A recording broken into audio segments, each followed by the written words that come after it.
سيقولون ثلاثة رابعهم كلبهم ويقولون خمسة سادسهم كلبهم رجما بالغيب ويقولون سبعة وثامنهم كلبهم قل ربي أعلم بعدتهم ما يعلمهم إلا قليل فلا تمار فيهم إلا مراء ظاهرا ولا تستفت فيهم منهم أحدا.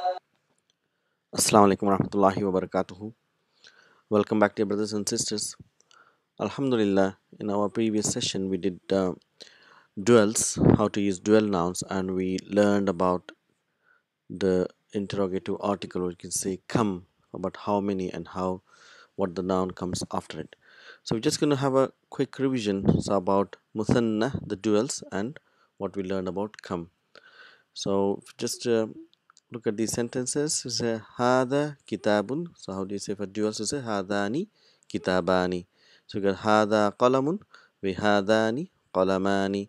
So hadihi will becomes hatani. So hadihi mistaratun. So it's a scale. Hadihi mistaratun, hatani mistaratani. Hada talibun. So is it hadani talibani. هذه طالبة will be هاتان طالبتان. So feminine will be هاتان and طالبتان. So هذا الرجل مدرس. See هذا مبتدا الرجل بدل and we have خبر. So how do we make a dual sentence here? هذان الرجلان مدرسان. هذا طالب من الهند. هذا الطالب من الهند. So هذان الطالبان من الهند. So how do we use come? So we know after come what comes a noun is a singular indefinite noun.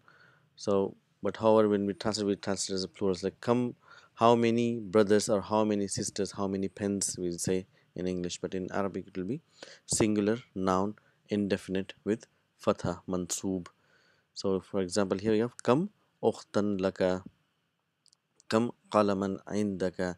So another thing to notice here in classical Arabic, what you see is whenever there's a relationship, when you're asking or interrogating about relations, we use laka, and if it is about objects, we use ainda. So for both means how many do you have? So how many brothers do you have? It's kam ukhtan laka, and how many pens do you have? Is it kam qalaman indaka. Kam sayyaratan fil jamiati. How many cars in the jamia? Just do some more practice here. Come. So we have to use one word, any word you can say. For example, come kitaban indaka is an object. So yeah, inda. So he is an object. Come baitan fi qaryatika. Qaryati is village. Fi qaryatik. Darrajatu is bicycle. So we say come ajalatan. How many wheels for bicycle?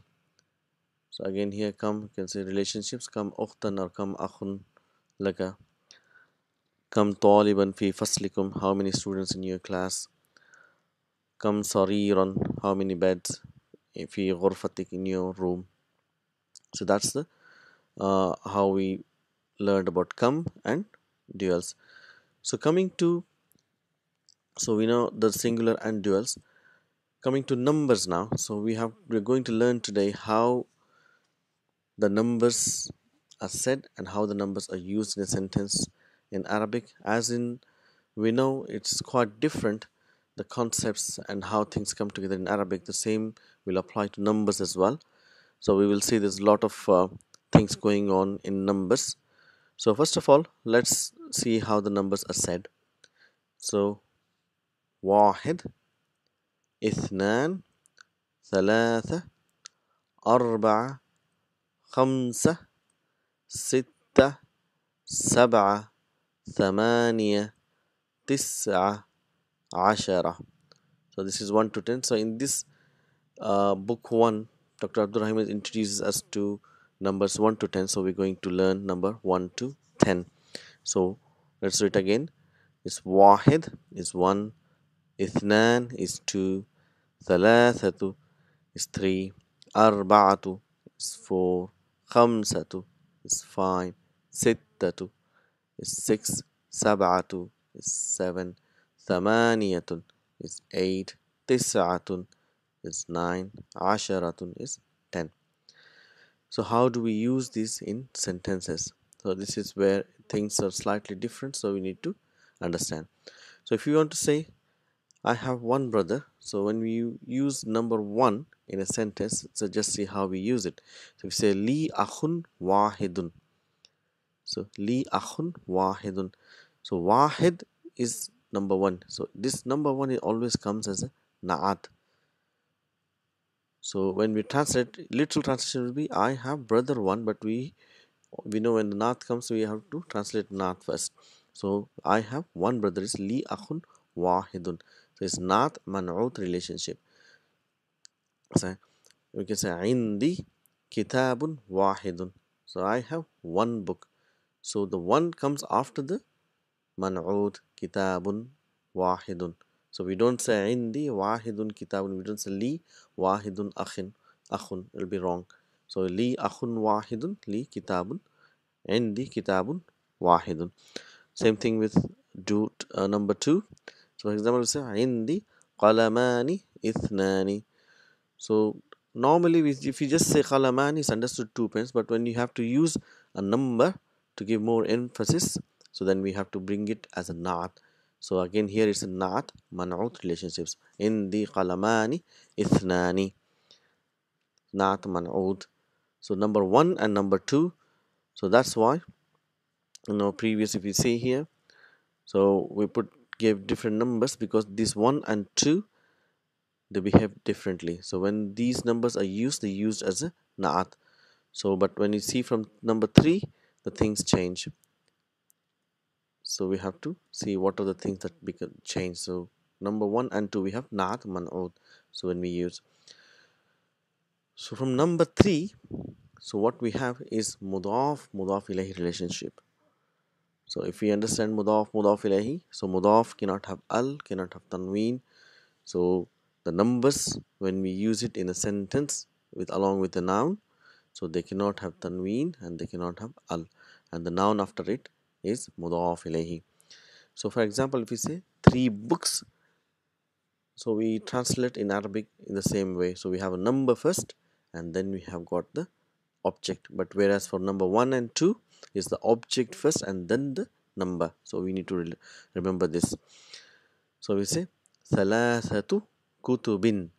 What do you say? Thalathatu. Why thalathatu? Because it's becoming mudaf and they cannot have al. So here thalathatu kutubin. So it's a mudaf ilayhi relationship. But there is something more happening here. So there's a lot of more to understand what is here. So here if we say the number is called adad and the thing which is count is called ma'adud. So if we see, we got ta marbuta here. That means we know this is a feminine, but what we have here is a masculine. So this is a unique thing in Arabic where when you count a masculine object, you have to remember this, when you count a masculine object, we use a feminine number. So this is like a magnet, opposite poles attract. So you have to remember that there's always the opposites come together in numbers. Whereas in most of the time we know it's like mubtada, khabar, naat, manut, everything has to match. Whereas when it comes to number, it is opposite. They are magnetic, that's north and south pole, so they come together.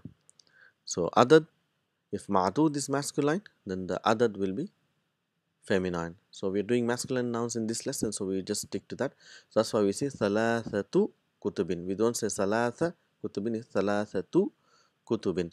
So if it is ma'dud is feminine, then the adad will become masculine. So we'll do it later inshallah. So this is the second thing which we need to remember.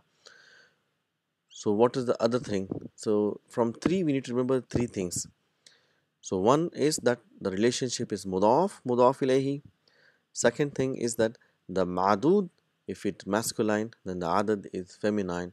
And the third thing is that the ma'dud, the thing which is counted, is Jam'u, we always use a plural noun for up to 10. So we're just doing up to 10. So till up till 10, we use a plural noun. So that's the three things which we need to remember. Just do some examples. ثلاثة كتب, أربعة كتب, خمسة كتب, ستة كتب, سبعة كتب, 7 books, ثمانية كتب, 8 books, تسعة كتب, 9 books, عشرة كتب, 10 books. Let's do one more example just to get more used to this. So if you want to say 3 pens, so we use a plural noun. See, aqlamin. So we know qalamun is aqlamin. So it's because why it is kasra, because it is mudaf ilayhi. So what about mudaf? So we have learned before that mudaf, it can have dhamma, it can have fatha, it can have kasra depending what comes before it. The same thing applies here. So mudaf cannot have al, cannot have tanween, but it can have fatha, dhamma, kasra depending what comes before it. So if you want to say 3 pens, 4 pens is arba'atu aqlamin, khamsatu aqlamin, sittatu aqlamin, sab'atu aqlamin, thamaniyatu aqlamin, tis'atu aqlamin, asharatu aqlamin. So if you want to say 3 houses, just more example, thalathatu buyutin. So now our plural knowledge will come handy here. So if you know plurals will be quite easy here. Arba'atu buyutin, khamsatu buyutin, sittatu buyutin, sab'atu buyutin, thamaniyatu 8 houses, tis'atu 9 houses, asharatu buyutin 10 houses. So last one we say waladun is singular, boy, awladun is plural. So we have saying salasatu 3 boys, salasatu awladin, arba'atu awladin 4 boys, khamsatu awladin 5 boys, sittatu awladin 6 boys, sab'atu awladin 7 boys, thamaniyatu awladin 8 boys, tis'atu awladin 9 boys, and asharatu awladin is 10 boys. Just see here again. So if it is wahid, it comes as a naat man'ud. So say kitabun wahidun. If it is ithnan, again naat man'ud. So the number will come afterwards, after the noun. Qalamani ithnani. Whereas from number 3, the number comes first, it is mudaf, and the noun comes afterwards, mudaf ilayhi, and the ma'dud is always jam'u, and the ma'dud and adad will be muannas if ma'dud is mudhakkar.